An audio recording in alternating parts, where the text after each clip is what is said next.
Chapter 26 is all about the reproductive system. We're going to start with the male reproductive system because I think you'll see that that's a little bit simpler. So we'll start with the male, just the anatomy. We're just going to look at, I'll call it the plumbing. Right? So all the ducts that move all the fluids and things around. So in the last chapter, we looked at the urinary system, and in males, it all kind of extends off of the urethra. All these ducts branch off of the urethra in very different ways. So what you're looking at right here is the urinary bladder, and extending off the bottom of the urinary bladder, all right, there is the urethra.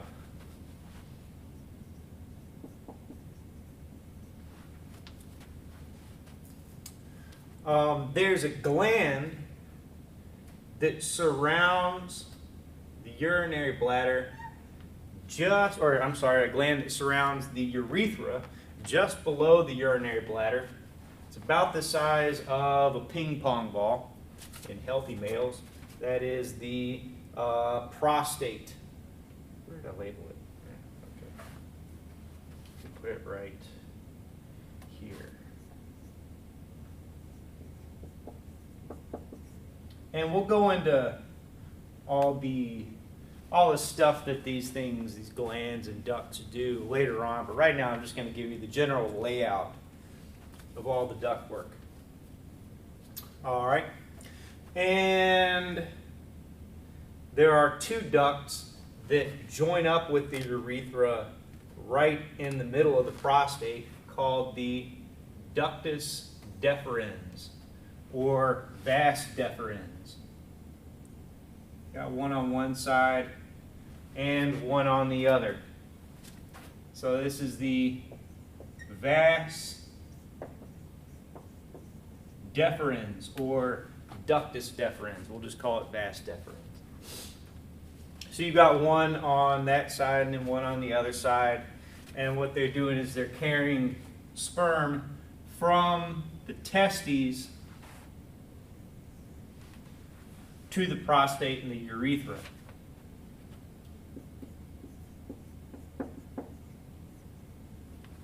So there's a testis, there's a testis. Testis is singular, or the ES is plural.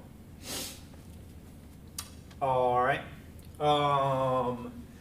Right before the vas deferens reaches the urethra, there's a gland on either side called the seminal gland.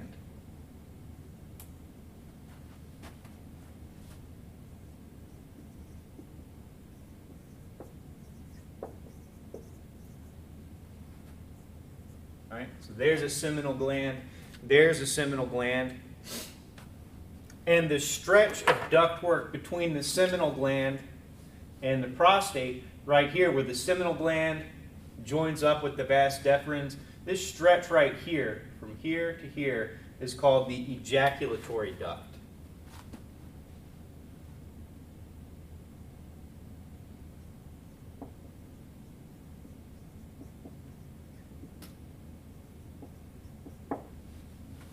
So once the ductus deferens, the vas deferens, joins up with the seminal gland, then you're looking at the ejaculatory duct from here to here. After the urethra leaves the prostate, there's another set of glands that sit right at the base of the penis called the bulbourethral glands, and they're very small.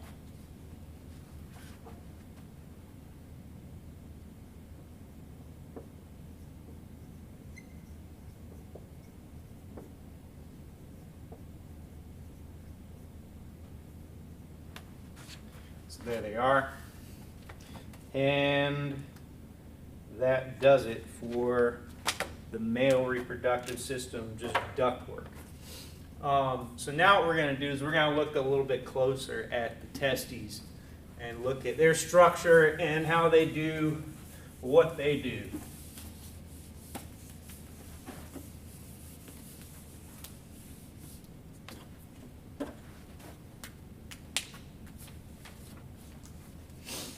So we'll go into a little bit more detail. So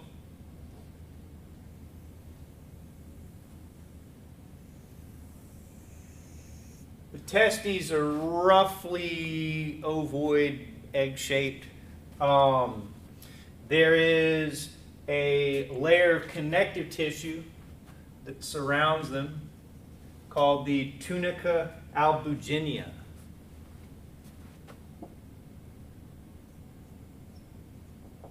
The tunica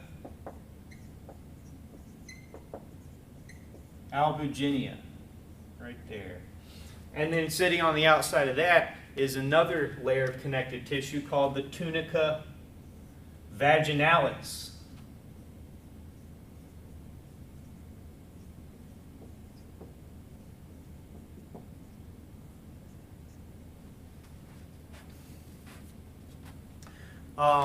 Within each testis, the inside is kind of broken up into discrete lobes that have bundles of tubes called seminiferous tubules where the sperm are created.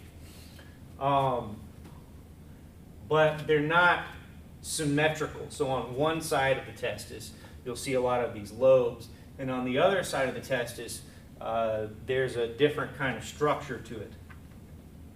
So if you look at the side of the testis that has the lobes,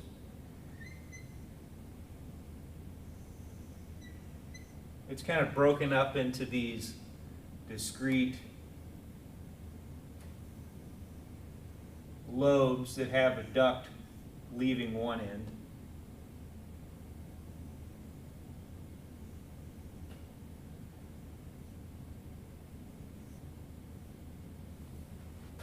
And we'll say, I'll only draw 4.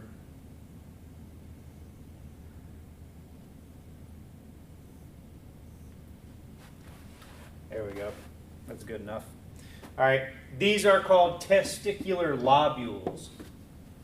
And I've only drawn 4 of them on here, but each testis has about 250 of these lobules.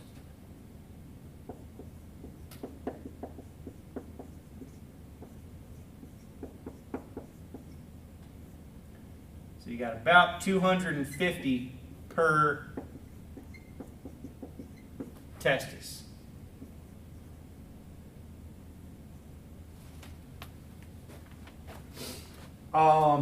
Within each testicular lobule, you have about 1 to 4 seminiferous tubules, and they're all coiled up inside the lobule.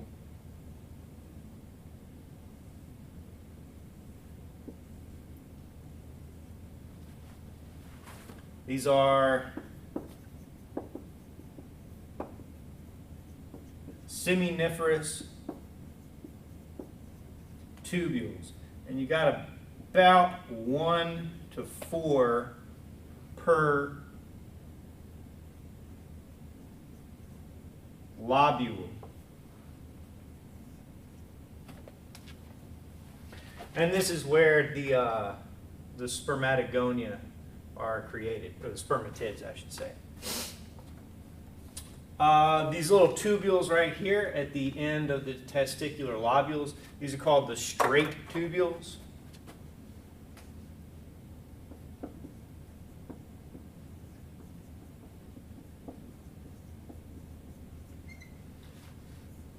Right, so there's a straight tubule there, there. And they open up into this big, very highly branched network of tubules on this side of the testis called the rete testis.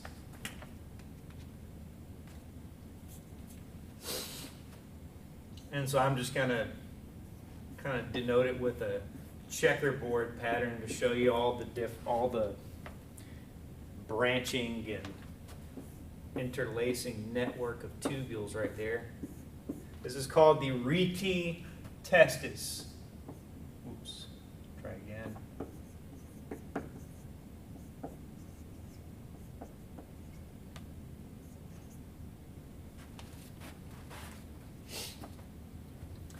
And then the rete testis opens up into a series of ducts that, well, one long duct that extends down the length of the testis and then turns around and comes back up, called the epididymis. So you have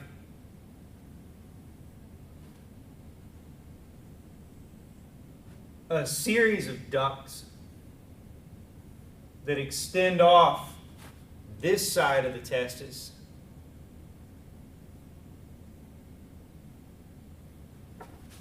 right? And they open up into this one long duct that extends down the length of the testis. And as it extends down the length of the testis, it coils up a whole lot.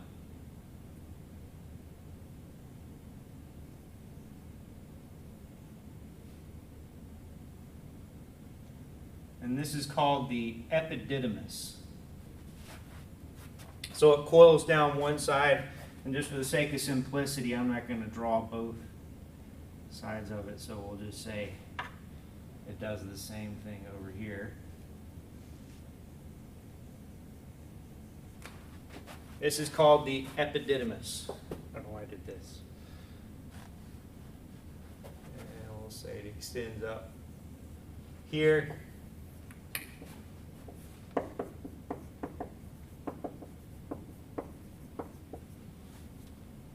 And then that opens up into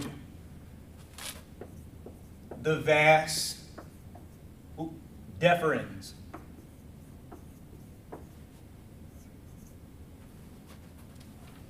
So broadly, let's say, the spermatids are created in these seminiferous tubules within these testicular lobules.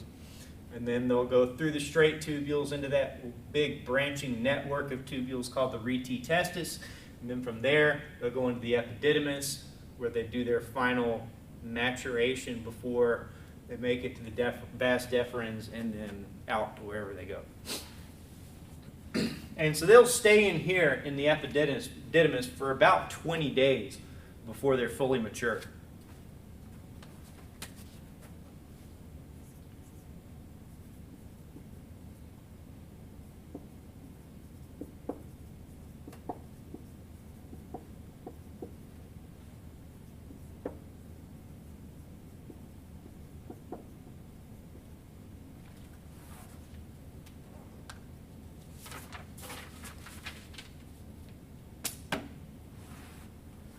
All right, if we take a cross-section of these seminiferous tubules, let's look at what that would look like.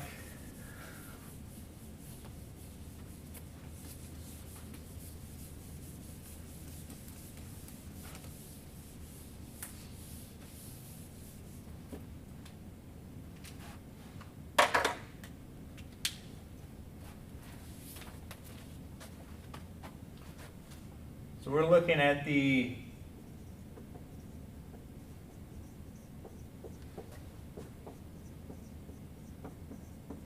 seminiferous tubule, and we're looking at a cross section of it.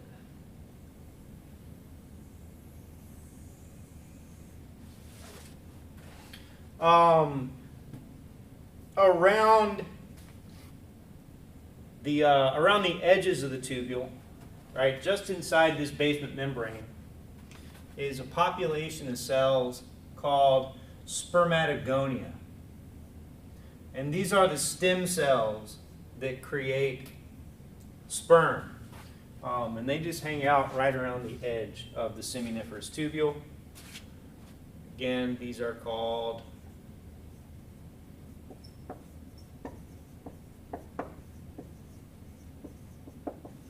spermatogonia. And, well, we'll put a few more over here, because because I am going to draw over here. They're just all around the edge. That's one type of cell you can find in here. Another type of cell, it's kind of, you can kind of think of them as the support cells for the developing sperm.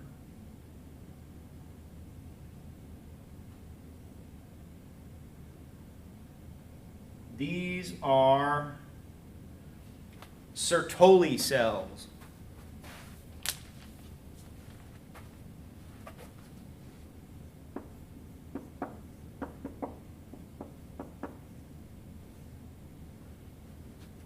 So we've got one there.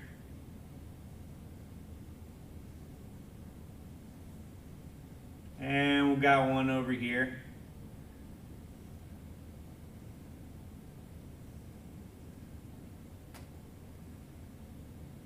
There we go.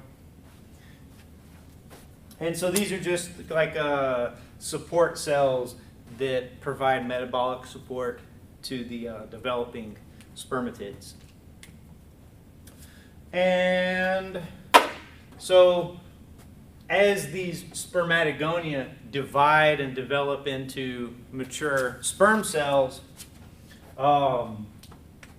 they'll move up towards the lumen of this duct, and they'll kind of move up through these Sertoli cells, which is why I drew them the way that I did, right? Because this, well, I know you probably can't tell the difference between orange and red on this video, so I'll try a different color. We'll make it black. How about that?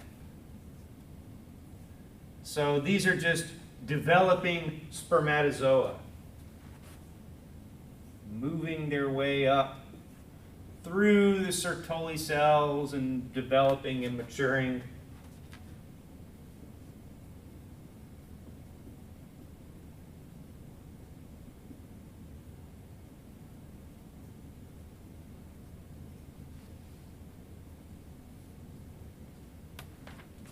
Right?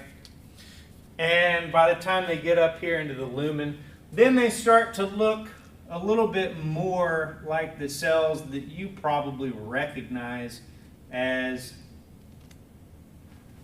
sperm cells, right?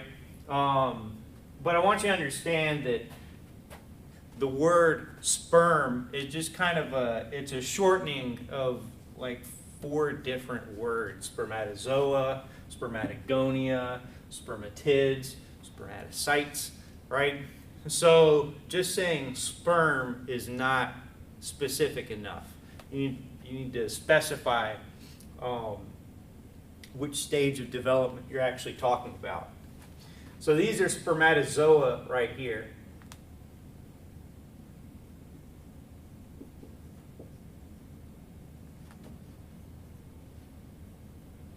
And if you look at that first slide on the PowerPoint, you'll see, you can see all these different types of cells. If you look around the base of that seminiferous tubule, then you can see the spermatogonia around the edge.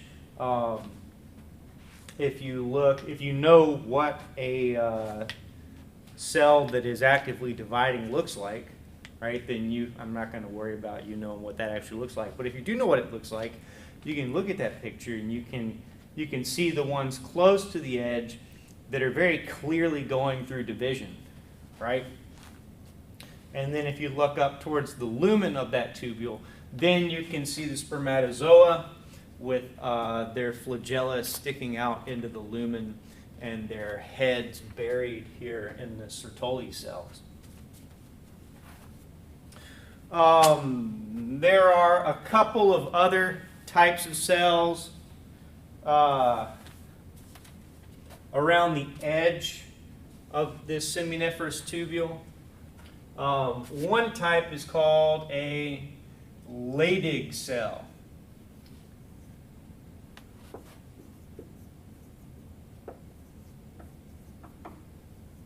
These Leydig cells are the cells that actually produce testosterone.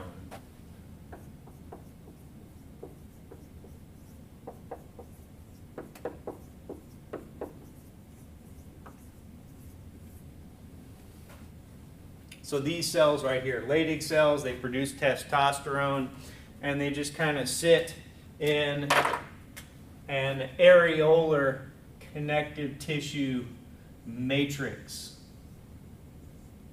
that surrounds each tubule.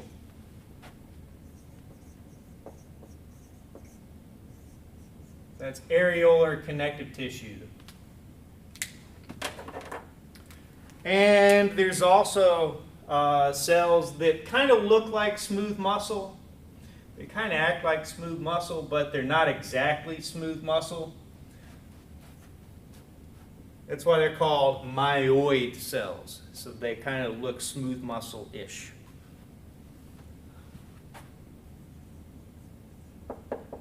Myoid cells. So they are smooth muscle-like.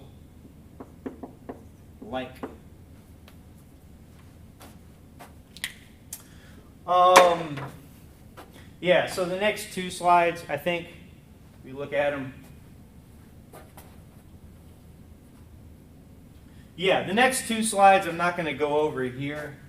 Your book actually does a pretty good job of explaining the histology of the testes.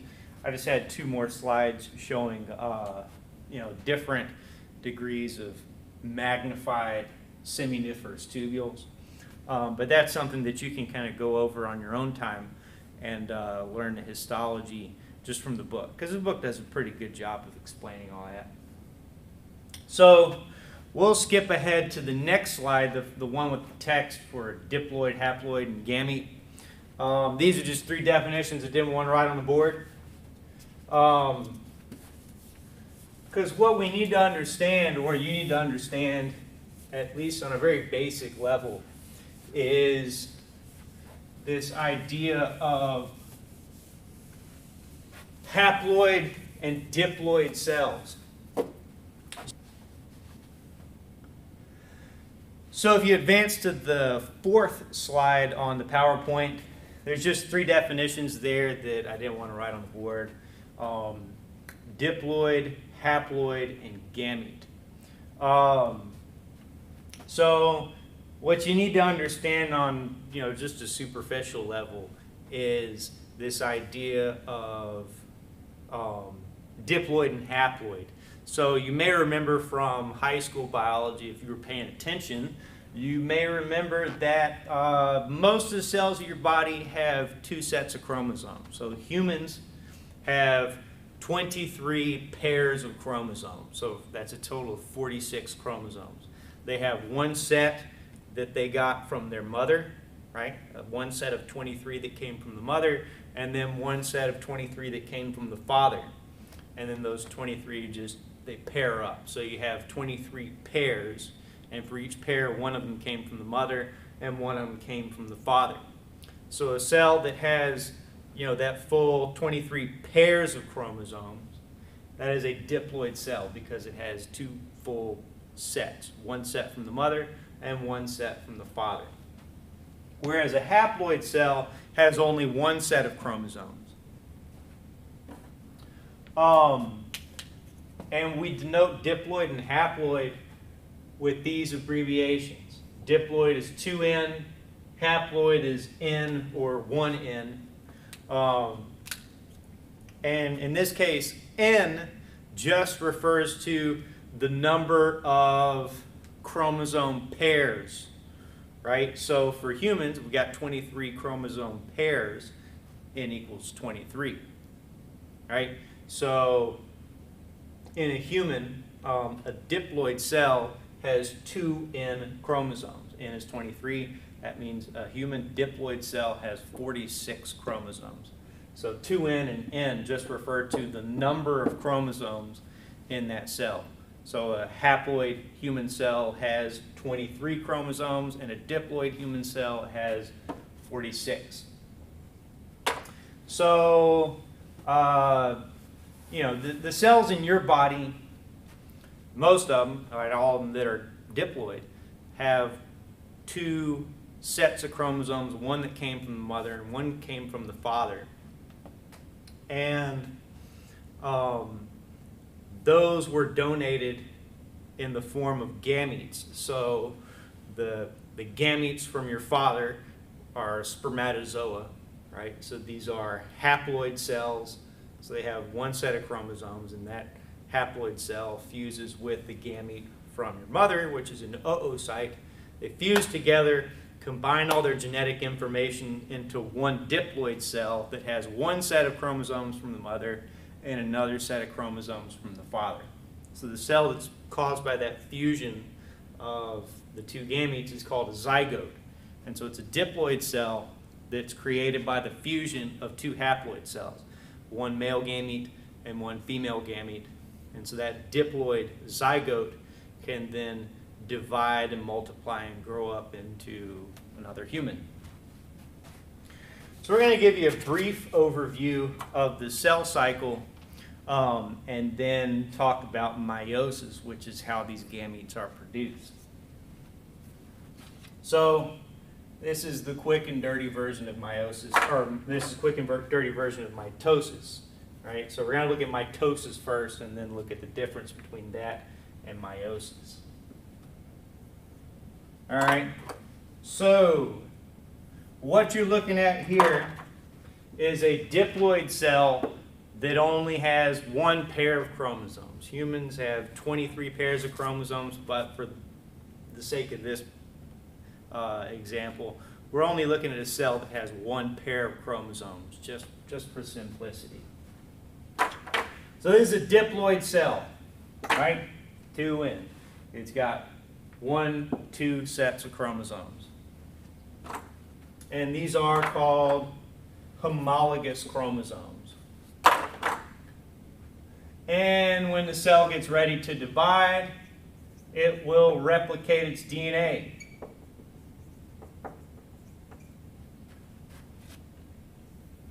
So that now we have 2 copies of this chromosome and 2 copies of that chromosome. 1, 2, and 1, 2. So we've made 1 copy of each of these chromosomes.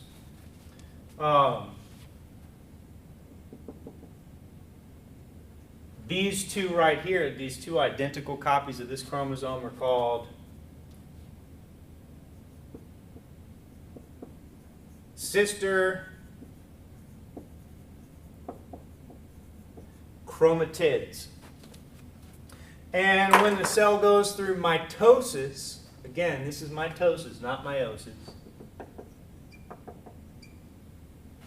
When a cell goes through mitosis, those sister chromatids separate.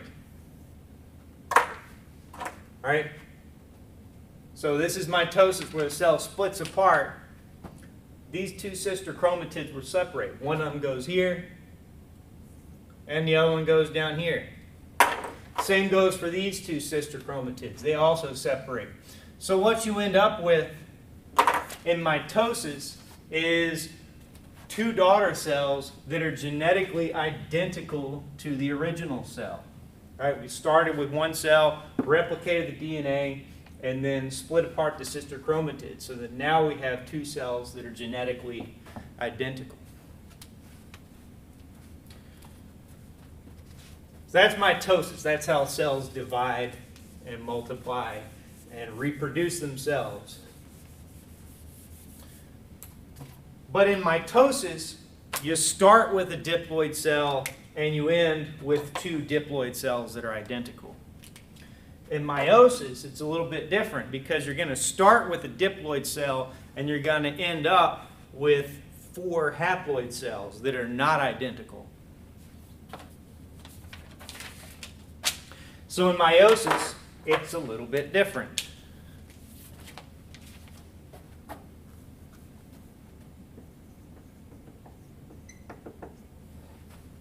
So again, you're going to start with a diploid cell. And again, we'll give it 1 pair of homologous chromosomes. But instead of going through 1 round of division, we're going to go through 2 rounds of division. But first, got to replicate the DNA. DNA replication gives you the sister chromatids. All right, so far it looks the same. Here's where it gets different. We got 2 rounds of division. In the first round of division, called meiosis 1, all right, in the first round of division, the sister chromatids stay together. All right, this is where it's different from mitosis. So the 2 cells that are produced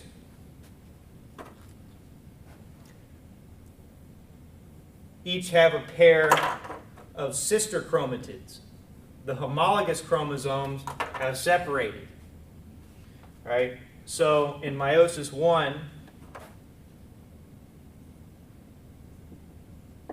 the sister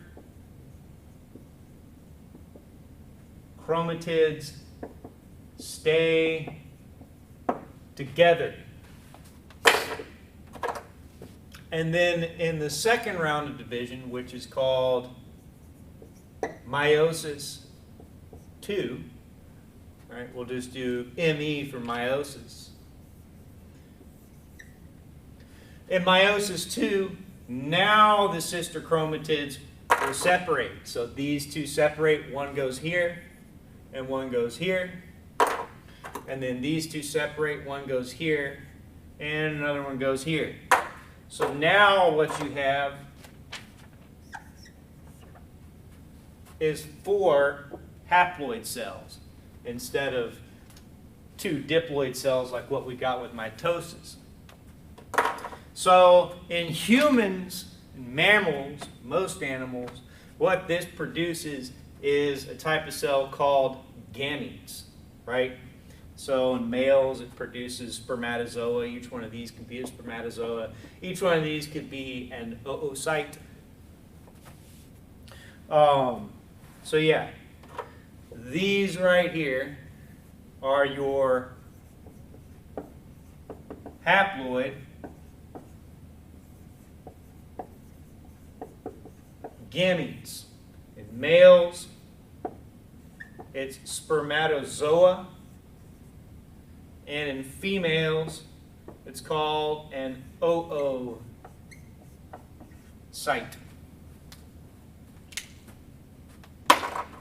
So I just wanted to explain this idea of meiosis 1 and meiosis 2, so now we can talk about gamete maturation.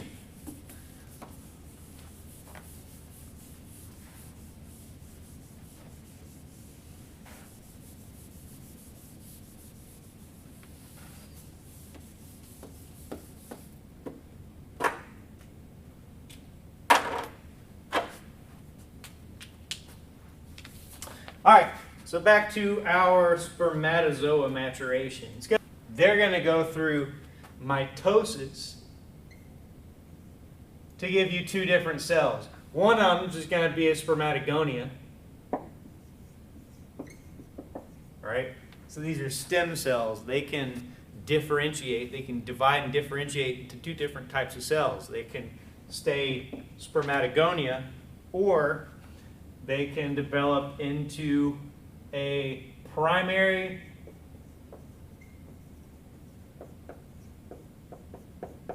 spermatocyte, which again, that's a diploid cell.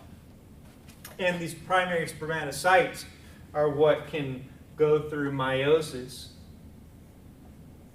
right? Go through 1 round of division, meiosis 1, to become secondary spermatocytes,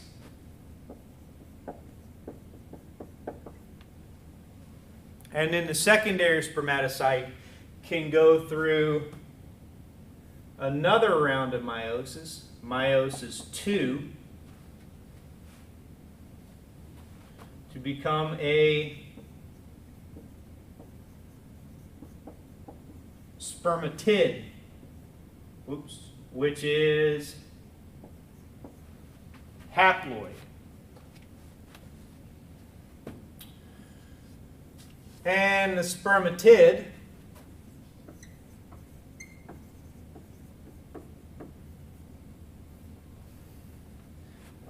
this is just kind of a nondescript cell, right? There's a nucleus, there's your spermatid. What it will do, actually I'm going to draw a little bit smaller because I need a little bit more room here. Here's a spermatid. There's this nucleus. What will happen is a whole bunch of this cytoplasm will be pinched off. And it'll start to grow a tail called a flagellum.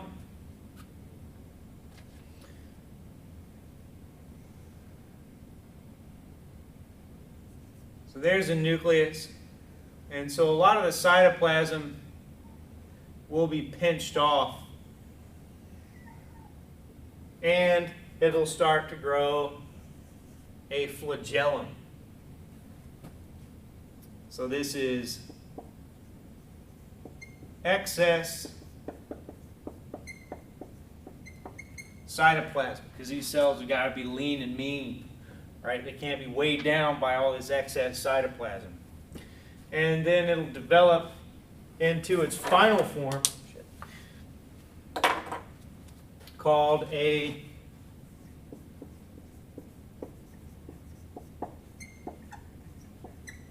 spermatozoa. And the spermatozoa kind of looks like this, right? There's a head portion which is kind of long and pointy.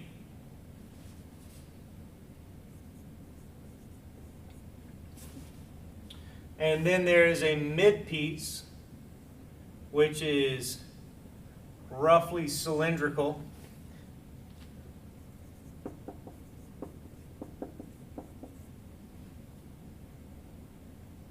And these mid pieces have lots and lots and lots of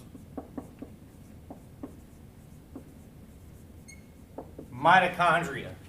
You can imagine spermatozoa needs a whole lot of mitochondria because their whole job is to just swim as far and as fast as they possibly can and hope that eventually they'll make their way to an oocyte.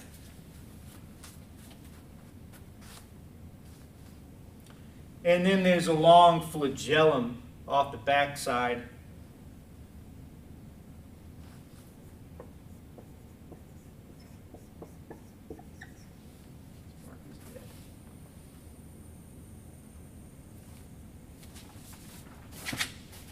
Yeah, and so that's the whole process of spermatozoa production. So that process that you just wrote on the board is called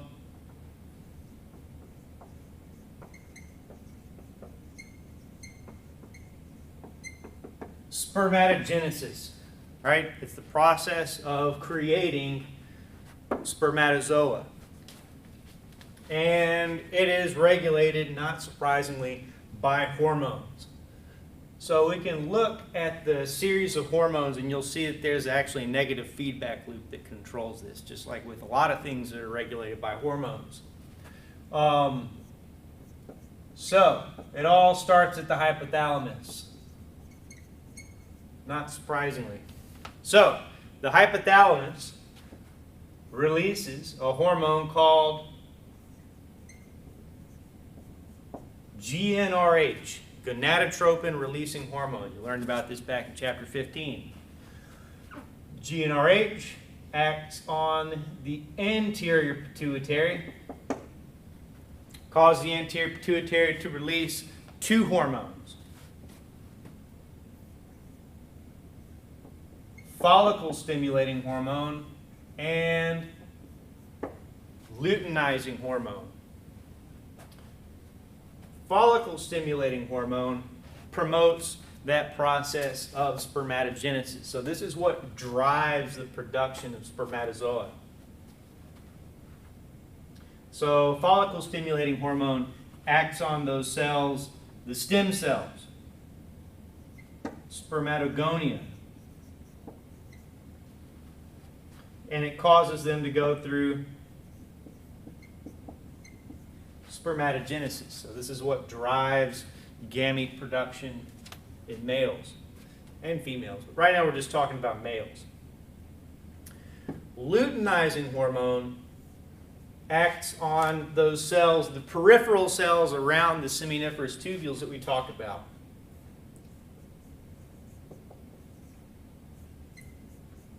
The Leydig cells. And it causes the Leydig cells to do what they do, which is produce testosterone. And among the many things that testosterone does, it also inhibits the production of GnRH by the hypothalamus. So that's your negative feedback loop, right? If testosterone levels get high, it'll suppress GnRH production by the hypothalamus, and that'll slow down production of the gametes, and then it'll slow down testosterone. Testosterone can come back up. So what happens is, testosterone stays within a narrow window of concentration, and spermatogenesis happens at a fairly steady rate.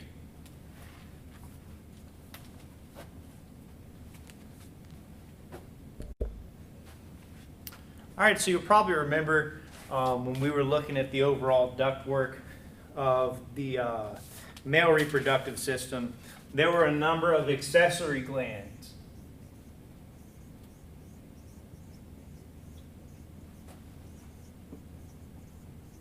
Right? Things like the prostate, the bulbourethral gland, those types of things. So we'll start with the first one, and that was the seminal gland. All right, this is the one that empties directly into the vas deferens. Its secretions are pretty high in fructose, which is convenient because the spermatozoa need a source of energy. So that's what the fructose provides. It's also high in vitamin C, which is it's a cofactor in a lot of different enzymatic reactions. And the secretions of the seminal gland are alkaline. They're kind of basic. And it's to protect, well, they have a lot of buffers in them, right? So this is to protect the spermatozoa from the acidic environment of the vagina. Then you got the prostate.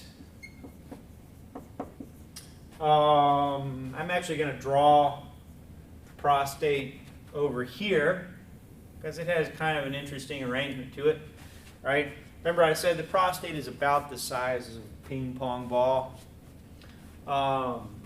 and it sits right there underneath the urinary bladder, and the urethra passes through the center. Right, so there's your urethra within the prostate. And then branching off of the urethra are lots of glands that produce their secretions and dump them into the urethra as it passes through the prostate. So these are the glands within the prostate. It's not one gland, it's actually kind of lots of glands. About 20 to 30. About 20 to 30 glands within the prostate. They secrete a number of things. Citrate. Again, well, we skipped the cellular respiration chapter, which is a shame because I like that one. Citrate can also be used as an energy source for the spermatozoa. Lots of different enzymes. And the secretions of the prostate are actually slightly acidic.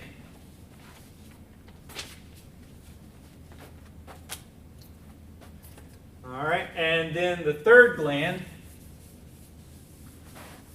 or the third pair of glands, I should say, that we're going to talk about are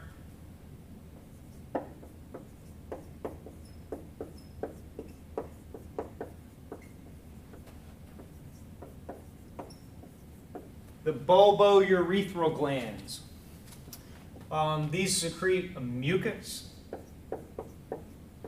which is it's basically just a lubricant.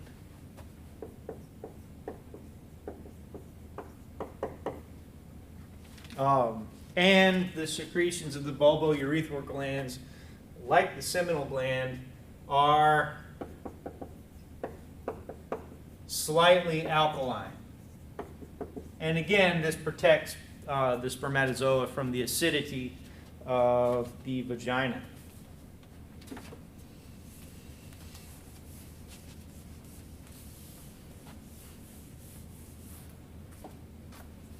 All right, if you take a cross-section of the penis and look at the histology of the thing, there we go. There's our penis cross-section. You'll notice that there's two large structures of erectile tissue. There's a dorsal one, so we'll say dorsal up here and ventral down here. And so when you're talking about the dorsal and ventral side of the penis, it's actually not what you would think, because you think, right, the ventral side of the body is this side right here, and then the dorsal side is the back side, at least, you know, in humans. But when we're talking about the dorsal and ventral side of the penis, you actually talk about it in terms of an erect penis. So the dorsal side is the side that faces back towards the body when the penis is erect. So on the dorsal side, there's a large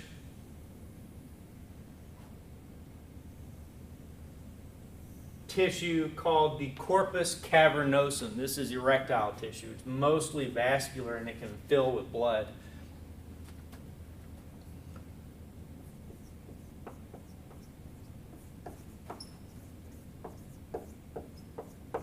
That's the corpus cavernosum.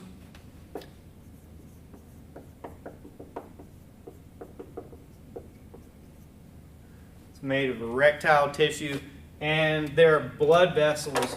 There's actually two blood vessels, two big ones going through it. One here and one here.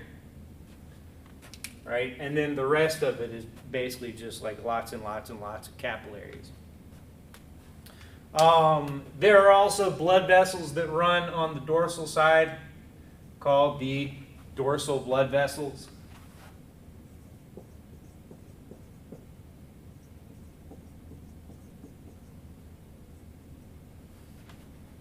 And then on the ventral side, there's another bit of erectile tissue that doesn't get quite as full as the corpus cavernosum, and it doesn't get quite as hard.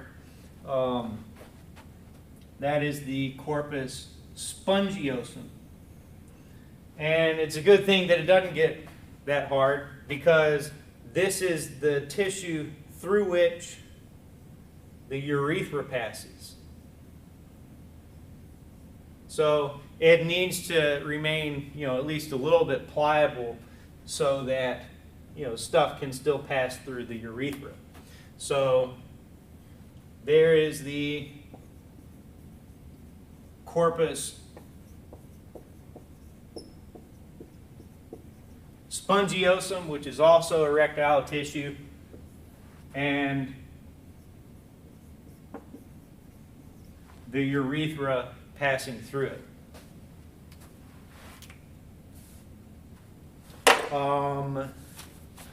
Don't worry about that learning objective. talking about the mechanism of an erection. We won't worry about that in this class.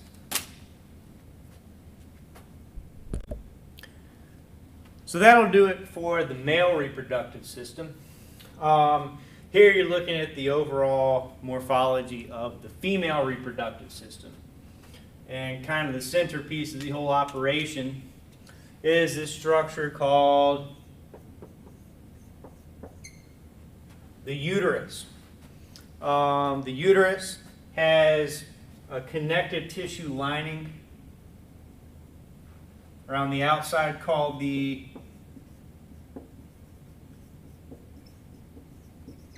perimetrium. And so this is actually that serous membrane that surrounds the organ. Most of the thickness of the uterus is made up of smooth muscle. So this is called the myo for muscle, the myometrium.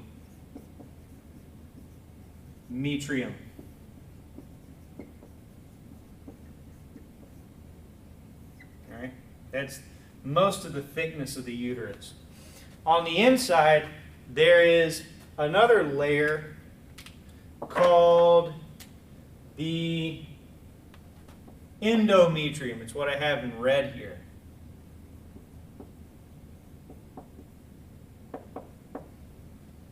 All right, this is an epithelial layer that has a lot of interesting physiology that we'll get into later.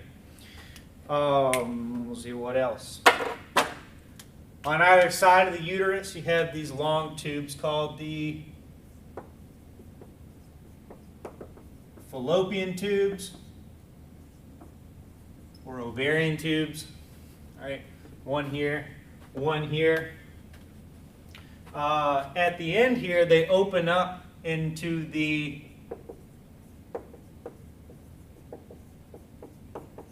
infundibulum, and there are a lot of finger-like projections that extend off of that infundibulum called fimbriae. And so the infundibulum just kind of opens up right there where the fallopian tube reaches the ovary. And so you got one of those on either side. Down here where the uterus opens up into the vagina, this projection, it does kind of stick out into the vagina. This is the cervix.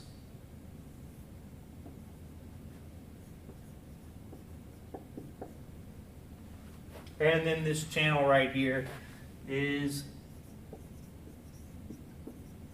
the vagina. And then right here, where it kind of opens up to the outside world, that is the vestibule. So that's just kind of an overview of the gross morphology of the female reproductive system.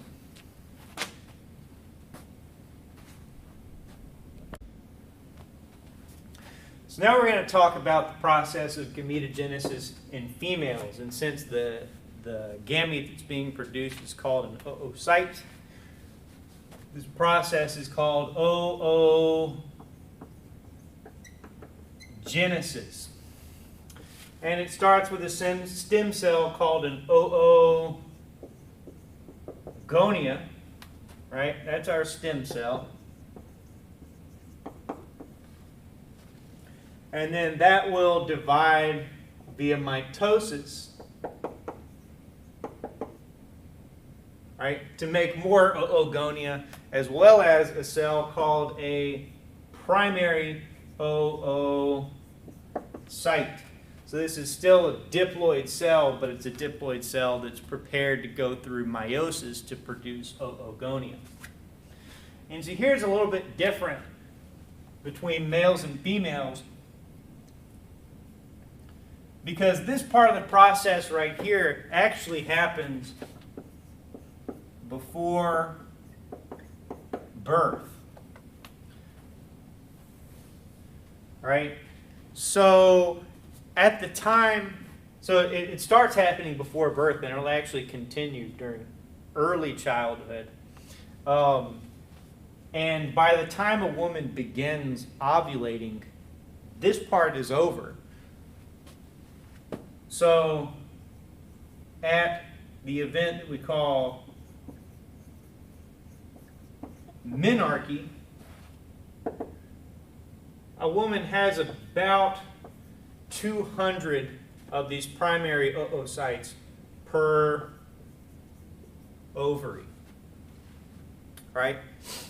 So there's a new word for you.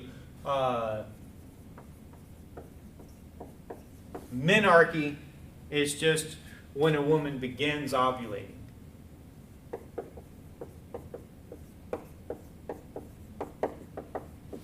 You may not have heard that one before. One word that you probably have heard before is menopause,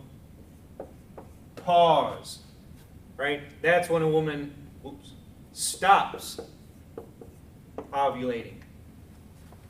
So menarche is when it all begins, and menarche is when it stops.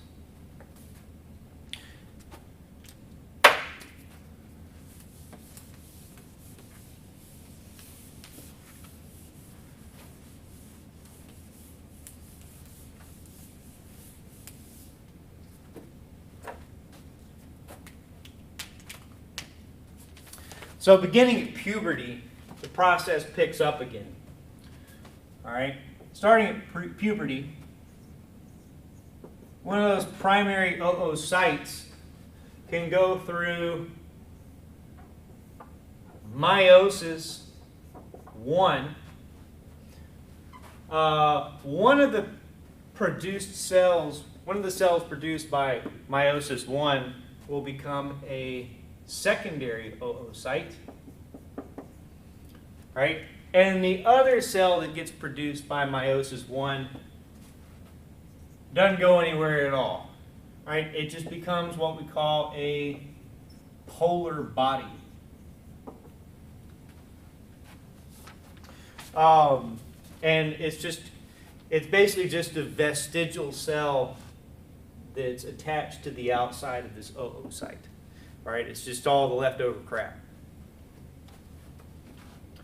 And this is actually the cell that gets ovulated. So female gametogenesis is a little bit unique in that it gets started before birth, and it actually doesn't end until a spermatozoa penetrates the secondary oocyte. So the secondary oocyte is produced by meiosis 1. That's the form in which it gets ovulated, right? So it's ovulated as a secondary oocyte, and then it will only go through meiosis 2 if it is penetrated by a spermatozoa. So I'll say it again, you write it down, I'm not going to write it down. Meiosis 2 only happens if the secondary oocyte is penetrated by a spermatozoa. And when it goes through meiosis 2, again, it's going to produce another polar body.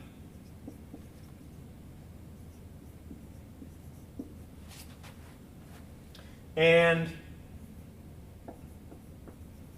an ovum, which is the gamete.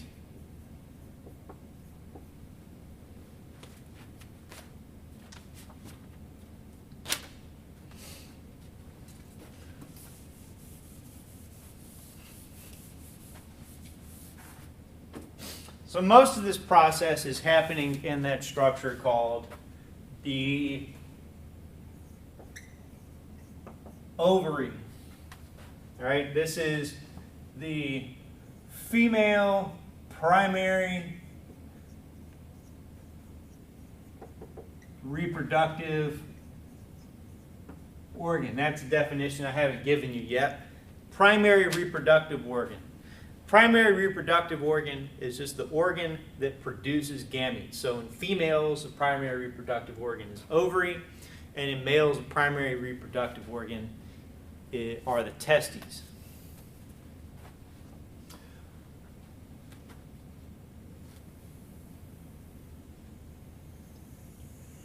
So if you look at the structure of an ovary, you'll notice that, like a lot of organs that we've looked at this semester, there's an outer cortex and then there's an inner medulla. And they look, they're very histologically distinct, and they have very different appearances.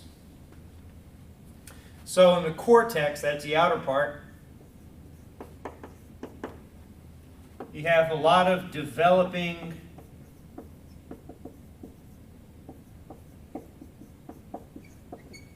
oocytes. And then in the center is the medulla. Lots of nerves, lots of blood vessels.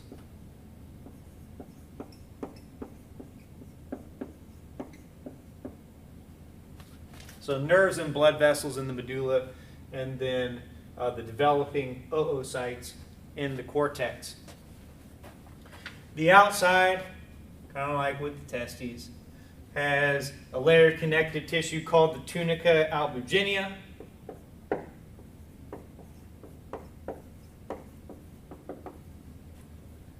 And then on the outside of that is another layer called the germinal epithelium.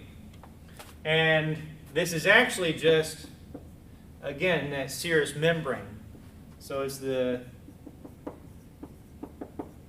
peritoneum. I don't know why they named it the germinal epithelium. So within the cortex, what you'll see is a whole lot of developing follicles. And so follicles are just structures within, or structures in which the oocytes develop. And they can be very small, they can be bigger, and then sometimes when they're ready to ovulate, they can be huge, right? So there's a lot of heterogeneity when you look at the cortex of an ovary. So these are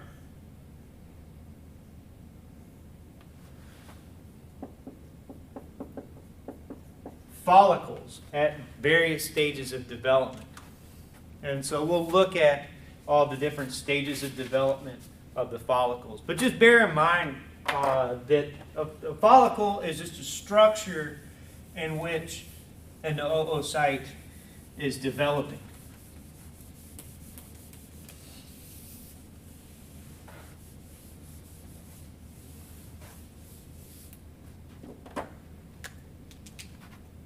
So follicles start very small.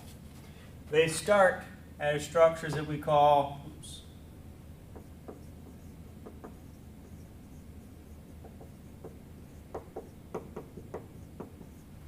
a primordial follicle. So inside a primordial follicle, you'll find a primary oocyte. There's a nucleus. So here's your primary oocyte. And so a primordial follicle is basically just a primary oocyte with a thin layer of squamous, simple squamous epithelium around it.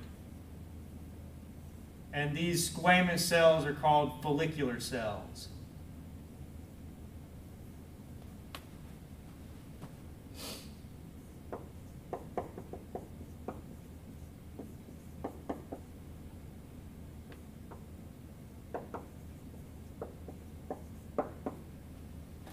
That's a primordial follicle, just a primary oocyte with one layer of follicular cells around it.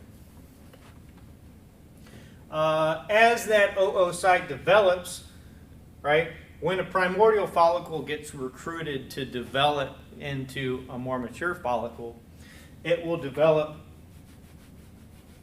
into a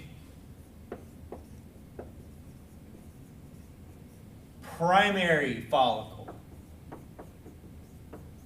So the primordial follicle develops into a primary follicle.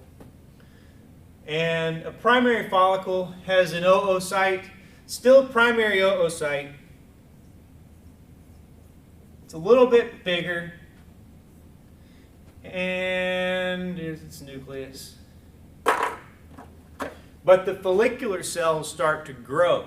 Right here in the primordial follicle, they're just simple squamous. In a primary follicle, they get a little bit bigger and they take on more of a cuboidal shape.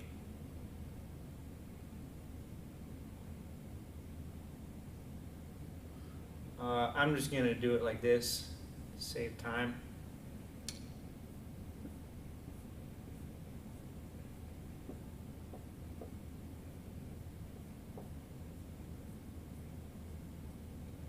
So here, the follicular cells have taken on a more cuboidal shape.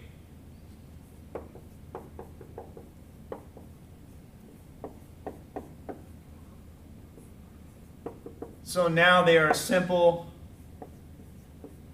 cuboidal. And so this primary oocyte will grow and grow and grow.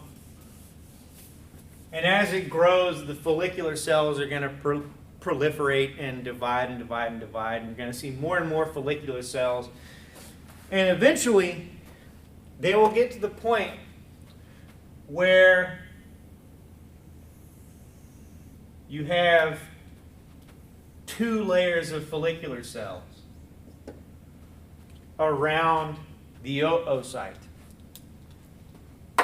And so once you have more than 1 layer of follicular cells around the oocyte, it's called a secondary follicle. So now it gets a little bit more interesting looking. Those follicular cells will start to secrete a glycoprotein layer against the oocyte called the zona pellucida.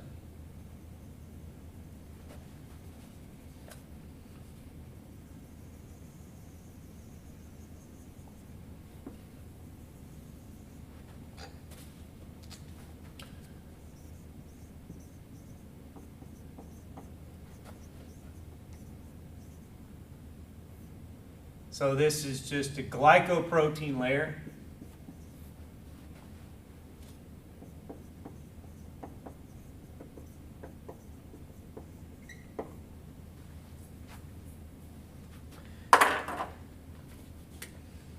And then the follicular cells around that. But now the follicular cells have a different name.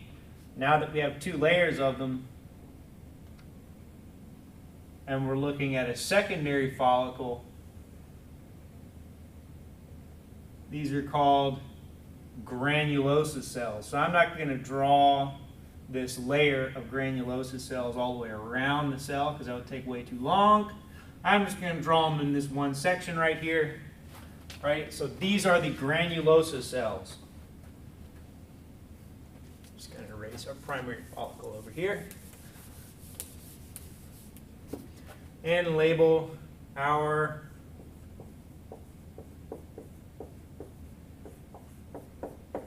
the granulosa cells.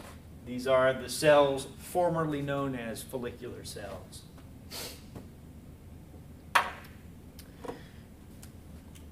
And then around that, there's a layer of epithelial cells and connective tissue called the theca folliculi.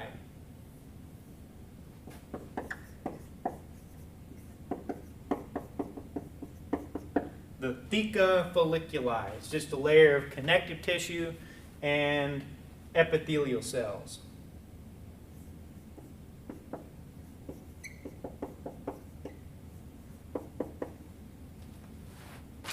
And so here's our secondary follicle, right? So, you know, the oocyte has gotten bigger. We're still looking at a primary oocyte, just to be clear.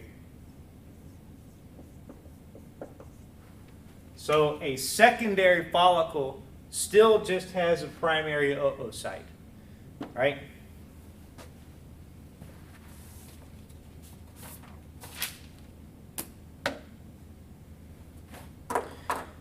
And so this structure will get bigger and bigger and bigger, and you'll start to see more and more and more layers of granulosa cells. Eventually those granulosa cells are going to start secreting a liquid, right? And so they're going to start secreting this liquid, and spaces will start to form between the granulosa cells. And the inside of the follicle will fill up with that fluid. And so now what you're looking at is a follicle with fluid in the middle. This big open area is called the antrum, right? And it's not just open, it's filled with fluid. And so you still got around the outside 2 layers here, right? This outer layer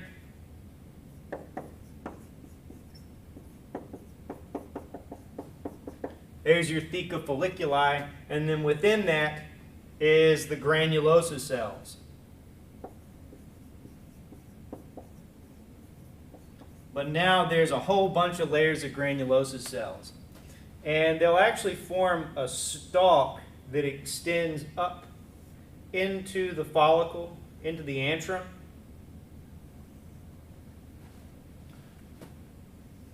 Where they surround the oocyte. So there's our oocyte in the middle, just to give you an idea of how big this follicle has become. And then the cells that are surrounding that oocyte in the middle are called the corona radiata. And these are just granulosa cells. All right, so what you've got is a layer of a theca folliculi surrounding the entire thing, and then within that, granulosa cells that have a stalk that extend into this antrum and surround an oocyte. And the part where the granulosa cells surround the oocyte is called the corona radiata. And eventually, what will happen is that stalk just gets cut.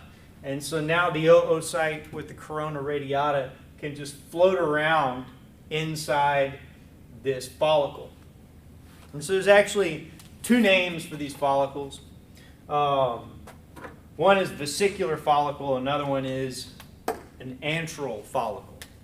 They're called a vesicular follicle because these kind of have the rough morphology of a vesicle. Like, remember when we learned about vesicles, when we learned about cells? You know, a vesicle is just kind of like a little bubble, a little fluid-filled bubble within a cell. It's kind of the same morphology here, but here we're looking at, you know, a massive structure. So this is a vesicular follicle, or an antral follicle, I think, might be on your lab list. I think they're both on your lab list. Either way, it's the same thing. Some places call it vesicular follicle. Some sources call it an antral follicle. It just means the same thing. And this is the fully mature follicle. These can be very big. up to 1 inch in diameter. So these can be very big right before they ovulate. So if you go to the next slide. What you're looking, shoot, that's not it. Go to, there we are. If you actually advance 3 slides, what you're looking at is the outside of an ovary with a follicle that's just about to ovulate. And so you can see the follicle is pretty big compared to the rest of the ovary. So these follicles get very big right before they ovulate.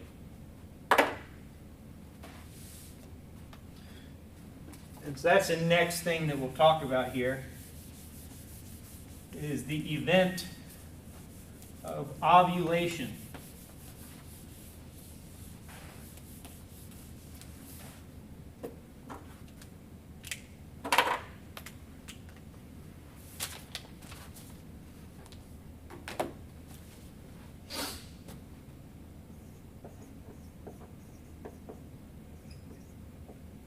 Ovulation. So when a follicle is ready to ovulate, here's our ovary, right?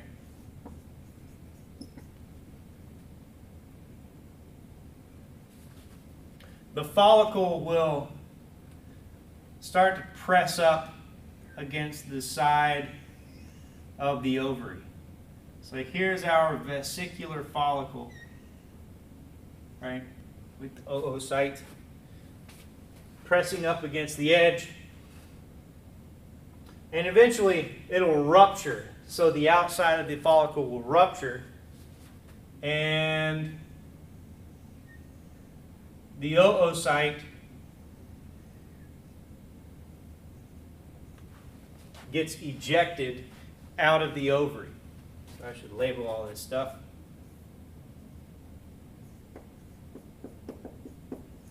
There's our vesicular follicle. Here's our oocyte getting ejected from the ovary. And then, so we'll talk about what happens to this oocyte here in a minute.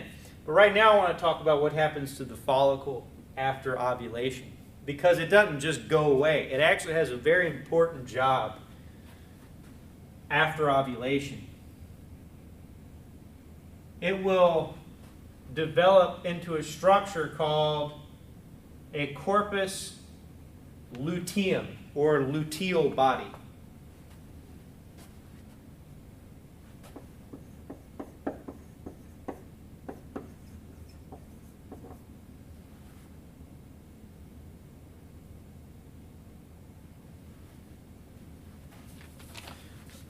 And these have a pretty important job that we'll go into a little bit more detail in later when we talk about the endocrine control of this whole process.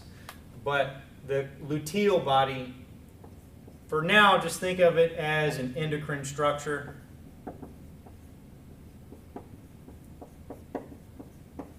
We'll talk about its job later on. So now, you can advance to the next slide.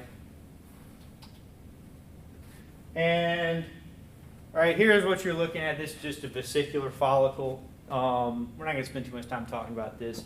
The book actually does a good job of explaining the histology of all these different follicles. So review the book for that. And then the next slide, what you're looking at, is an ovary. This is a slide of an ovary, and you can see a lot of different things here. That big pink structure in the top right-hand corner of the ovary, that's a corpus luteum, or luteal body. I should write that down. Two names for the same thing. Corpus luteum, or luteal body. Same thing. All right, that's a vesicular follicle that has ovulated and then transformed into the luteal body. And then one thing that happens to these luteal bodies after they've run their course, they kind of have a set lifespan of about 13, 14 days, after which they will degenerate into a much smaller corpus albicans, which is basically just scar tissue. It's just what's left over after the luteal body degenerates. And so you can look at this ovary, and you can tell that it's ovulated a number of times. This ovary is ovulated a lot, actually, because you can see, well, there's one corpus luteum. There's never more than one corpus luteum. But all those blue structures that are labeled corpus albicans, those were once corpus lutea, or corpa lutea. I guess that's the plural, right? So you can look at this ovary and tell that it's ovulated quite a few times.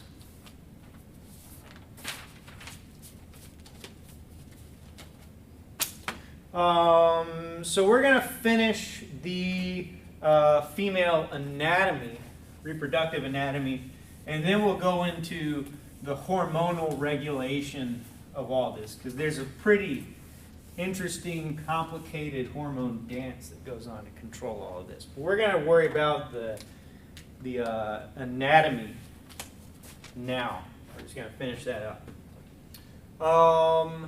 So here's our uterus, right? Ovary. Once the oocyte is ejected from the ovary, it will enter the fallopian tubes. And if you look,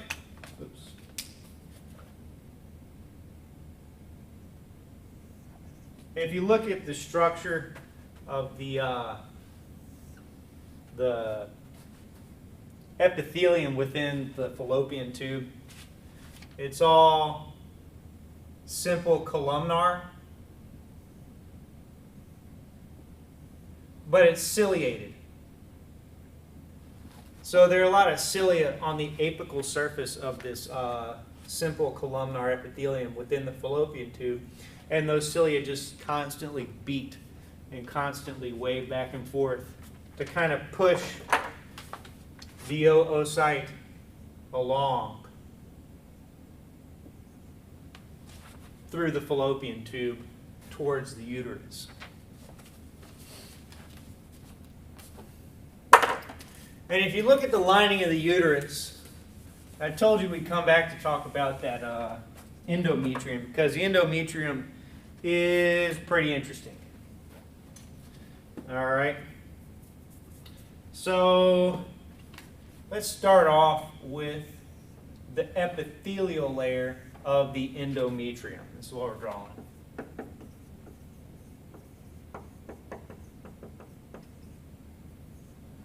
Endometrium. The epithelial layer is columnar. Simple columnar epithelium.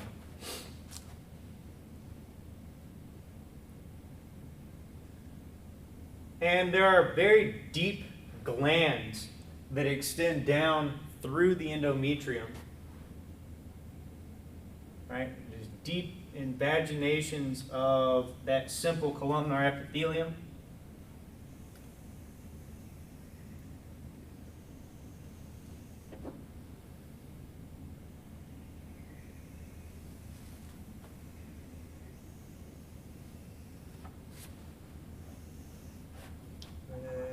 There we go. And so you got this, you got this simple columnar epithelium that lines the inside of the endometrium and lines the insides of these glands that extend down into the deep areas of the endometrium. The endometrium has two different layers, two very distinct layers.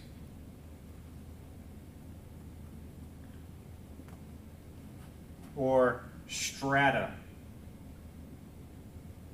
as anatomists like to call them, because they like Latin. So there's a stratum functionalis and a stratum basalis. So this layer here, the outer layer, is the stratum functionalis.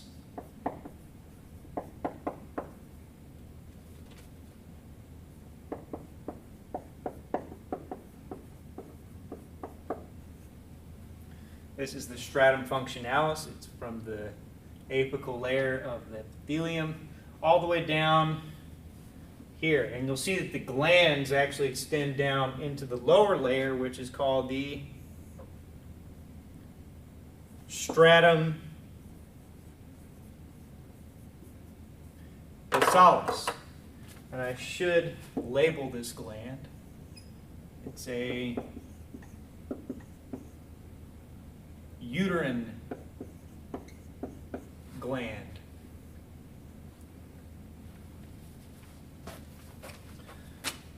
All right.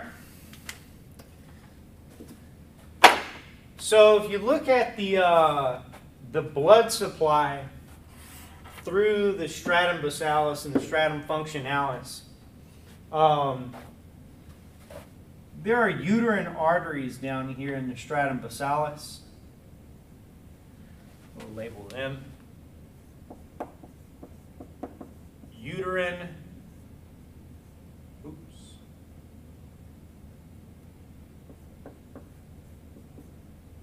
artery. And then they branch and supply blood up to the stratum functionalis. And so they'll branch into arteries we call the arcuate arteries. And then the arcuate arteries open up into coiled arteries that extend up into the stratum functionalis.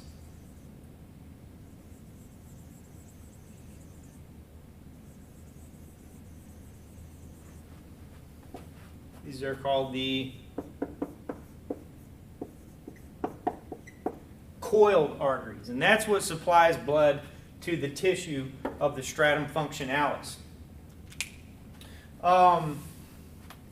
So one big difference between the stratum functionalis and the stratum basalis is that the stratum basalis is actually fairly constant, right?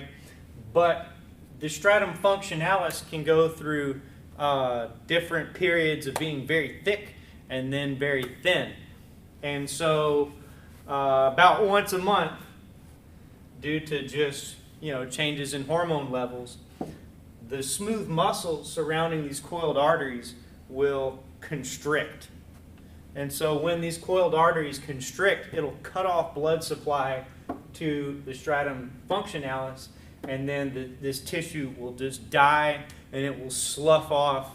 And this is what we call menstrual bleeding, when all of that dead tissue and blood just gets sloughed off, and then over the course of several weeks, the stratum functionalis will build back up again.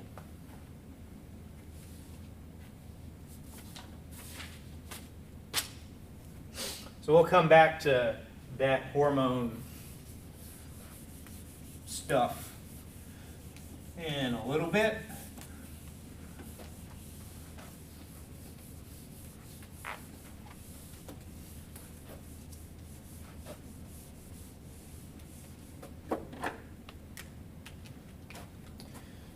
But we're going to move on for now to the vagina. So the vagina is just the channel between the cervix and the outside world. Right? So here's the cervix.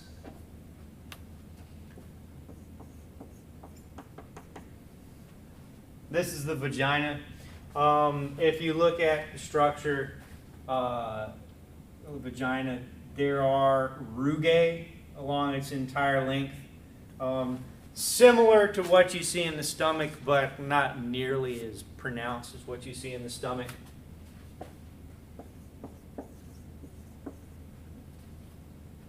The mucosa of the vagina is stratified squamous epithelium. It's actually the thickest epithelial layer in the human body. And then at the end of the line here is the vaginal orifice.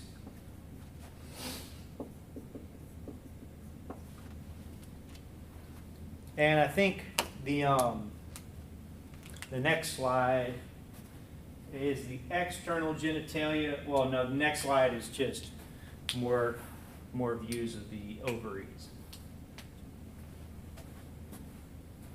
Slide after that. There we go. There's the external genitalia, female external genitalia. I'm not going to go over that. You can review all of that anatomy in your book, because that's pretty straightforward lab exam stuff.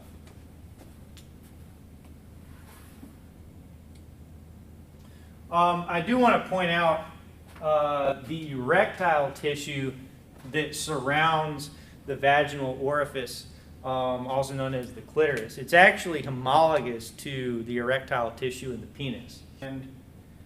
Okay, so now we can talk about the hormonal control of the female reproductive system.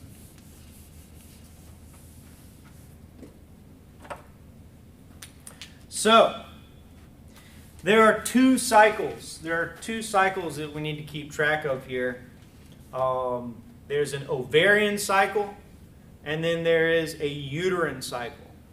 We're going to do the ovarian cycle first, because I think what you'll find is that the ovarian cycle drives the uterine cycle. So we'll start with the ovarian cycle.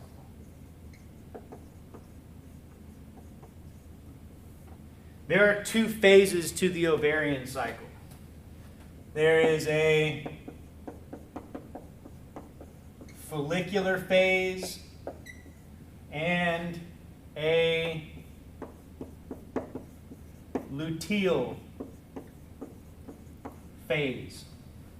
So during the follicular phase, this is when that follicular development happens, right? So you start with a primordial follicle, and that gets recruited and develops into a vesicular follicle, and then eventually ovulates. So we start with a primordial follicle. It'll get recruited and develop into a vesicular follicle, and then eventually one of them is going to ovulate. This follicular phase lasts about 14 days. It can vary between women. Some women have a follicular phase that lasts a little bit longer. Some is a little bit shorter. The luteal phase is a little bit more consistent.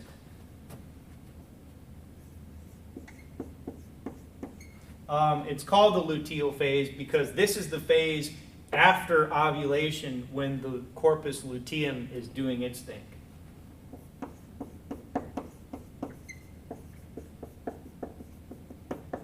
So this is the phase of corpus luteum activity. And again, this one lasts about 14 days. And it's a little bit more consistent from individual to individual. But you'll notice you add 14 plus 14, you get about a month, a little bit less than a month. So this is, why the cycle lasts about a month. So I would say before trying to tackle this, I would hit pause and I would go back and I would make sure that you understand that process of follicle development, and then ovulation, and then corpus luteum activity, and then degeneration of the corpus luteum. Make sure you have a really good grasp on that timeline before you try and tackle the hormones that are driving it. So, understand the follicular phase is called the follicular phase because that's the phase of follicle development. You start with a primordial follicle, develops into a vesicular follicle, ovulation, and then the follicle turns into a corpus luteum, and then the corpus luteum sticks around for about 14 days. All right? So I'm going to write a few hormones on the board. And I'm just going to tell you what they do. And then we can look at how they actually interact. So this all falls under hormonal control. We'll start with a hormone called follicle stimulating hormone. This is one you've seen a few times by now. And it comes from the anterior pituitary. And the reason it's called follicle stimulating hormone, you could probably guess, it's because it stimulates the follicles to develop.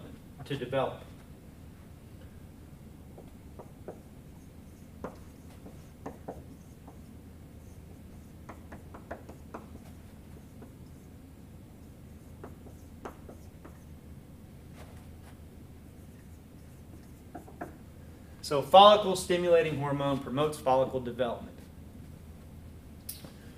That's pretty simple. Then you've got luteinizing hormone. All right? Luteinizing hormone is called luteinizing hormone because it causes the follicle to become a luteal body. So luteinizing hormone is actually what causes ovulation.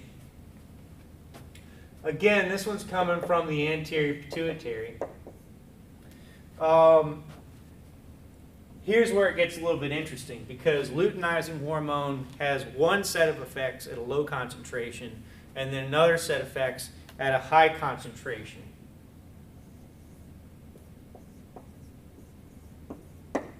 Right? So a lot of hormones do this. They'll have one set of effects at a high concentration, another set of effects at a low concentration. At a low concentration, it promotes follicle development.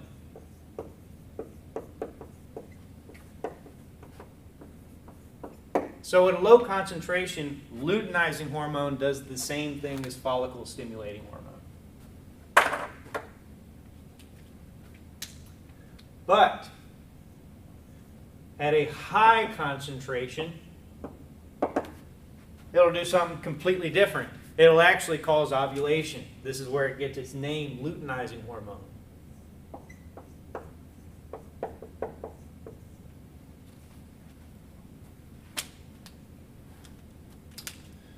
All right. So that's two hormones, follicle stimulating hormone and luteinizing hormone. The third one we'll talk about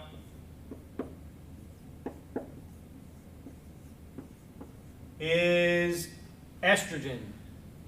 Estrogen comes from two places, corpus luteum and the follicles.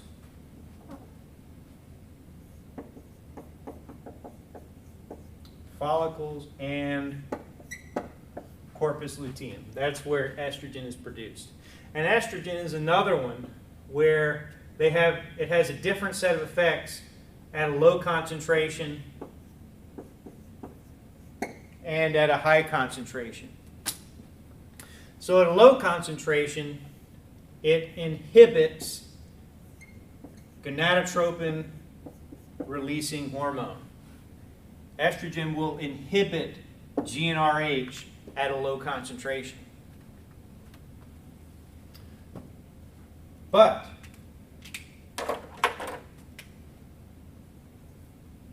at a high concentration, it'll do the exact opposite thing. It'll actually promote GnRH release, and it will promote luteinizing hormone release.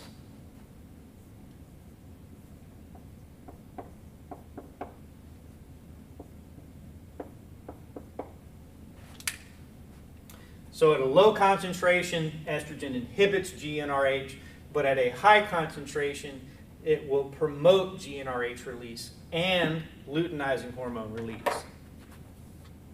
So we'll draw out the feedback loop maps, but what you're going to see is that depending on the concentration of estrogen, you're either going to see a negative feedback loop or a positive feedback loop. And so you can see how at a high concentration, estrogen is going to cause a positive feedback loop, but at a low concentration, it's going to cause a negative feedback loop.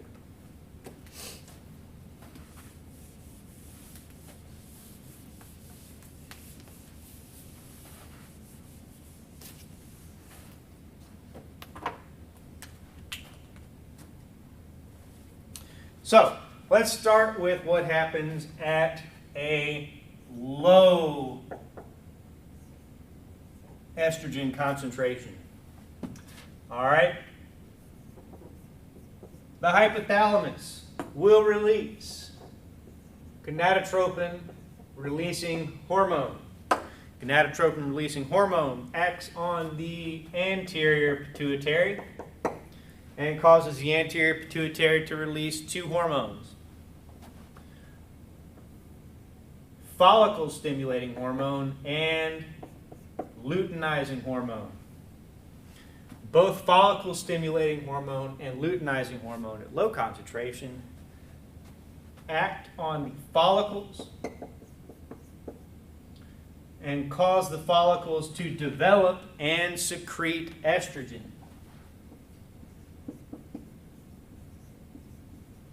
Right? Makes sense? So when the anterior pituitary releases follicle stimulating hormone and luteinizing hormone, both of these hormones cause the follicles to develop, and as the follicles develop and get bigger, they release more and more and more estrogen. And so as the estrogen increases in concentration, it will cause a negative feedback loop on the hypothalamus, and it will inhibit the hypothalamus as well as the anterior pituitary. So during this period of low estrogen concentration, this is where you see what we call follicle selection happening.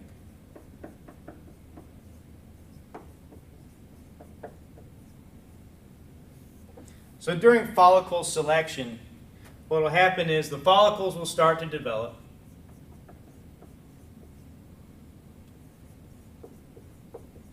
All right. Actually, a handful of follicles will develop in each ovary.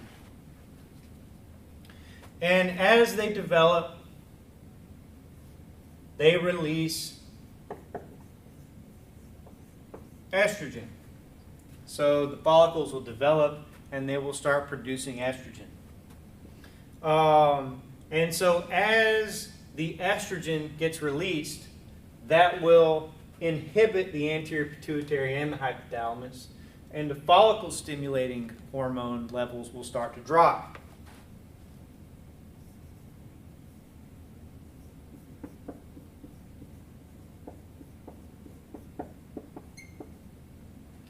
And as the follicle stimulating hormone levels drop, fewer and fewer follicles will continue developing.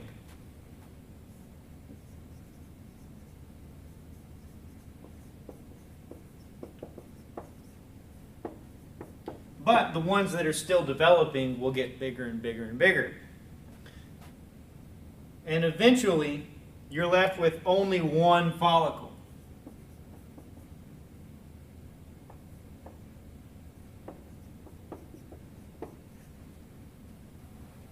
And this is what we call the dominant follicle. So just to recap, follicles start developing, right? And as the follicles develop, they release estrogen, and then the estrogen will play into this negative feedback loop to suppress FSH production from the anterior pituitary. So FSH production drops, and you get fewer developing follicles, right? And eventually, there's so little FSH being produced by the anterior pituitary that there's only one follicle that survives this whole process, and that's the dominant follicle. And that's the follicle that gets really big, right? That's that fascicular follicle that gets very big. And the whole system reaches a tipping point when that one follicle gets very big and it starts to produce a lot of estrogen. And so at a certain point, the estrogen concentration becomes high enough to where estrogen switches over into its high concentration effects. So, oops. Let's see here. We'll do this in black.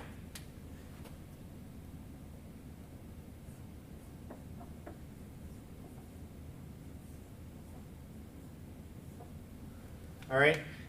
This is what happens when estrogen is at a high concentration. All right. You remember the effect of estrogen at a high concentration is the exact opposite of its effects at the low concentration. So now instead of inhibiting FSH production, it's actually going to promote the activity of the anterior pituitary, specifically luteinizing hormone. So now we've got a positive feedback loop.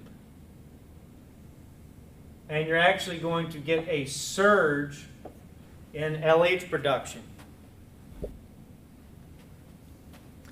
So here's what happens as a result of that LH surge, right? The anterior pituitary, right, that's what produces LH. And so when estrogen reaches its high concentration effects, then as you just saw, that causes a huge spike in luteinizing hormone production. So that's produced by the anterior pituitary, and you get an LH surge. Luteinizing hormone, remember, it has a different set of effects at a low and a high concentration. At a low concentration, it'll promote follicle development, but at a high concentration, it will cause the follicle to ovulate.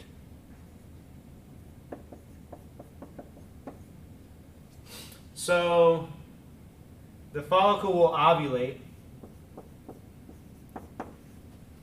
and what's left behind is that corpus luteum.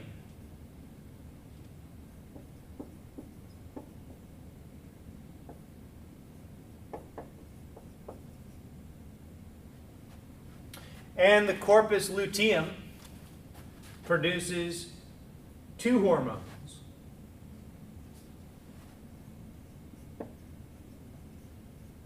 Estrogen and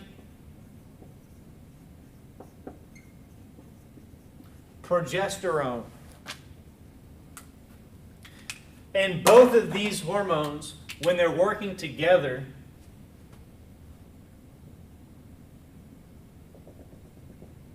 inhibit the anterior pituitary from releasing follicle stimulating hormone and luteinizing hormone. And so as long as the corpus luteum is sticking around, and it sticks around for about 14 days, as long as the corpus luteum is producing these two hormones together, the two of them together will inhibit the anterior pituitary from releasing luteinizing hormone and follicle stimulating hormone. And so as long as they're doing that, there's no follicle development. So this is why a lot of birth control measures use some combination of these two hormones or synthetic analogs of these two hormones to basically mimic the corpus luteum and suppress the activity of the anterior pituitary and suppress the levels of LH and FSH. So a lot of people, a lot of women use birth control pill, right? That's actually, some of the pills are just progesterone analogs, some of them are progesterone and estrogen analogs, but what they're doing is they're mimicking these hormones to suppress the production of LH and FSH from the anterior pituitary. So as long as there's no follicles developing, then you're not at risk of getting pregnant, or you're at much lower risk of getting pregnant if you keep the anterior pituitary suppressed by these hormones.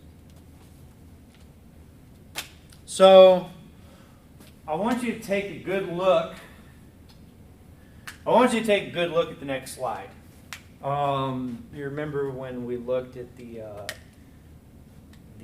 heart chapter, and I said, look at that slide and all the graphs on that slide until it all works together and it makes sense for you. And it's very difficult for me to go over this slide with you without pointing at every point on it. So that's image 26.23. So that's in chapter 26, figure number 23 in your book. Look at it. Go find it in the book and study it until the whole thing makes sense. And what you'll see is those hormone levels changing in response to the different effects of the hormones as they go from low concentration to their high concentration, and they change effects.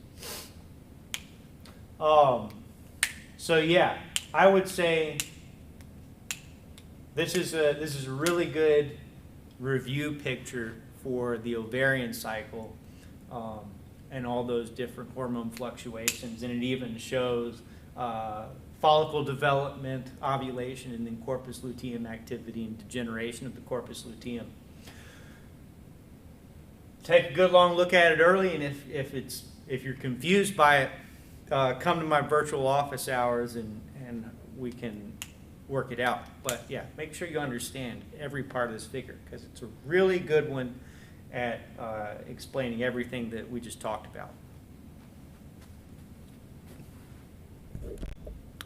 So before you try and tackle the uterine cycle, I would say make sure you have a really firm grasp of the ovarian cycle, because what you're going to see is that the uterine cycle is really just responding to all the hormone changes going on in the ovarian cycle.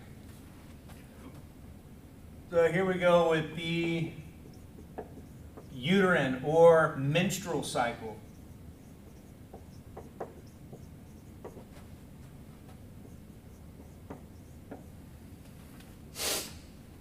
So there are 3 phases to the menstrual cycle. And we'll start with the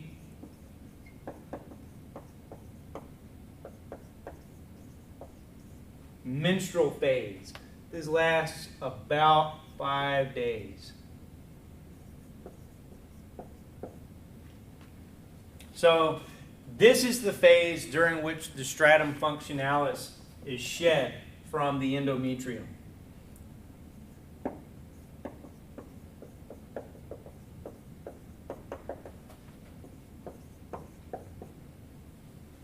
And so this is when you get the menstrual bleeding.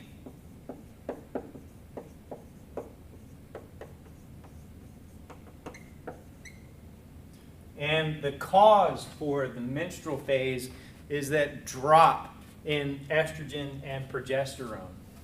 So when estrogen and progesterone levels drop at the same time at the end of the luteal phase in the ovarian cycle, that's what causes the beginning of the menstrual phase of the uterine cycle.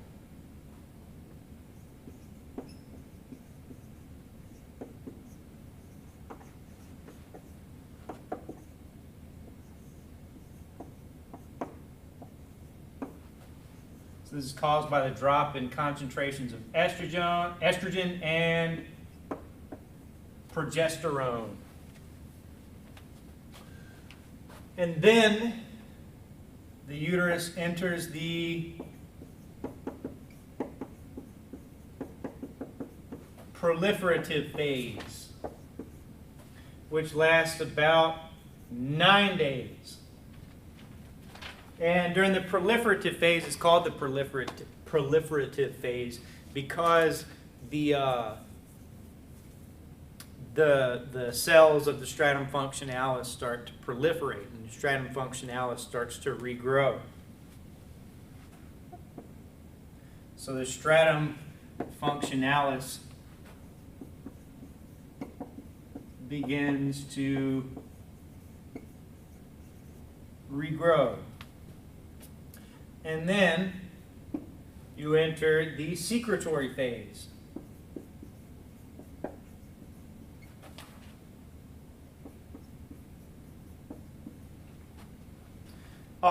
And so this is kind of in response to all the progesterone coming from the corpus luteum. So this is when the stratum functionalis is at its thickest. This is when the endometrium is ready for implantation with a fertilized egg. So there's a very thick stratum functionalis, and it's secreting all kinds of nutrients into the lumen of the uterus, just in case there's a fertilized egg that happens to come along and get implanted. So this is in response to progesterone from the corpus luteum. And this is when the stratum functionalis is at its thickest. And this is when the uterine glands secrete all their nutrients.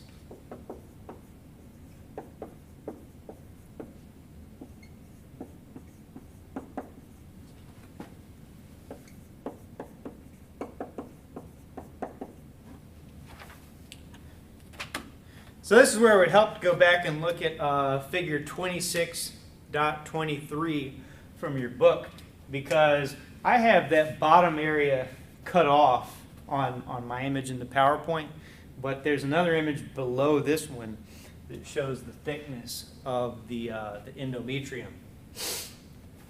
And so what you'll notice is that because of the way the ovarian cycle drives the uterine cycle, what you'll notice is that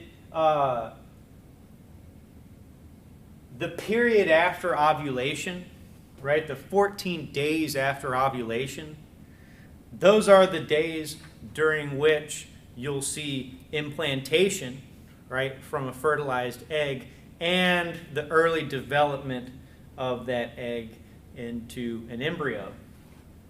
And so during those 14 days, that's when you're in the secretory phase, where the stratum functionalis is very thick. It's being supported by the corpus luteum, right, because the follicle is already ovulated.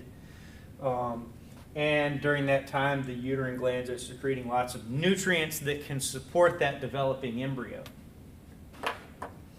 And then eventually, you know, if there is implantation, then the uterine phase, the uterine cycle just stops because you never enter the menstrual phase.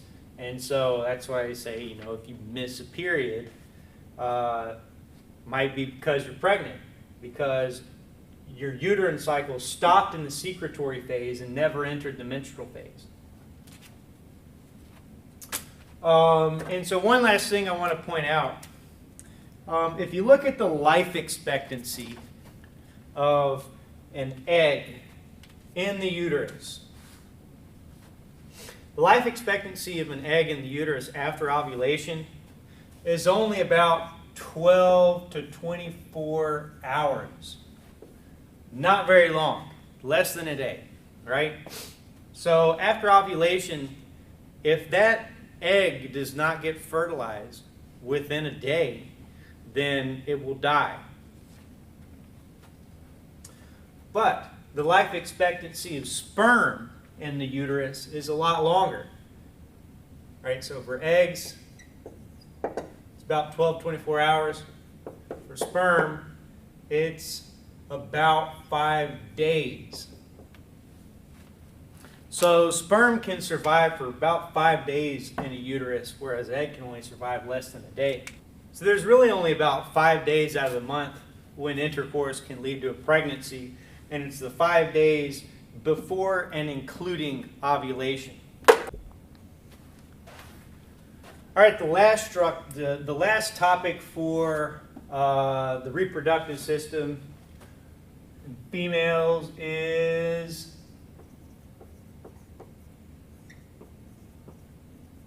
the mammary glands, and these actually develop as modified sweat glands. So technically, I guess they're part of the integument. And I'm not even going to try to do it justice here. I guess that's good enough.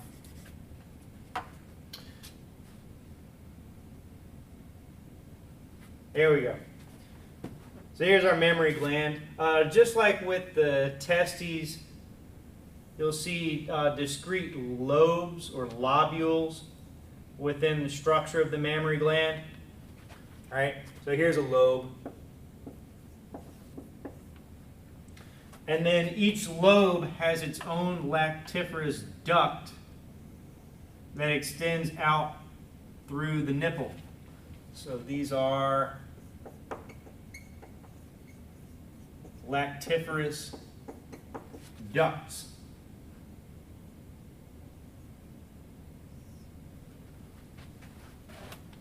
And then, as you're probably aware, there's a lot of adipose tissue surrounding and between all the lobes.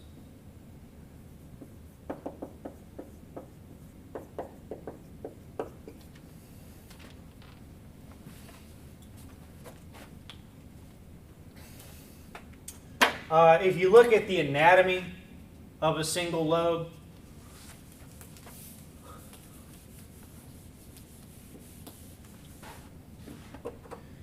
it looks something like this. So if you look at the lactiferous duct, we'll start there.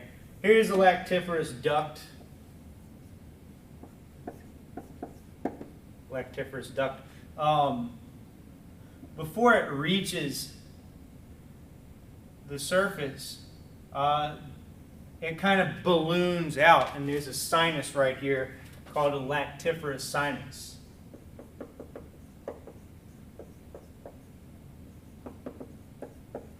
So this is kind of like a temporary storage compartment for the milk. And then the lactiferous duct extends into the lobe. Let's say here's a lobe. And so that extends deep into the lobe, and you'll see a lot of ducts branching off of it throughout the duct, or throughout the lobe.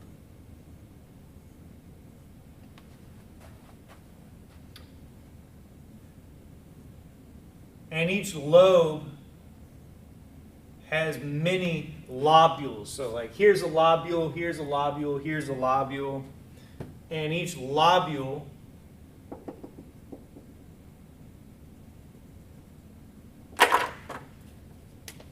has lots of secretory alveoli. Structurally, they look a whole lot like the alveoli in the lungs. That's why they have the same name. So this is a lobule with secretory alveoli. And yeah, that's the end of chapter 26.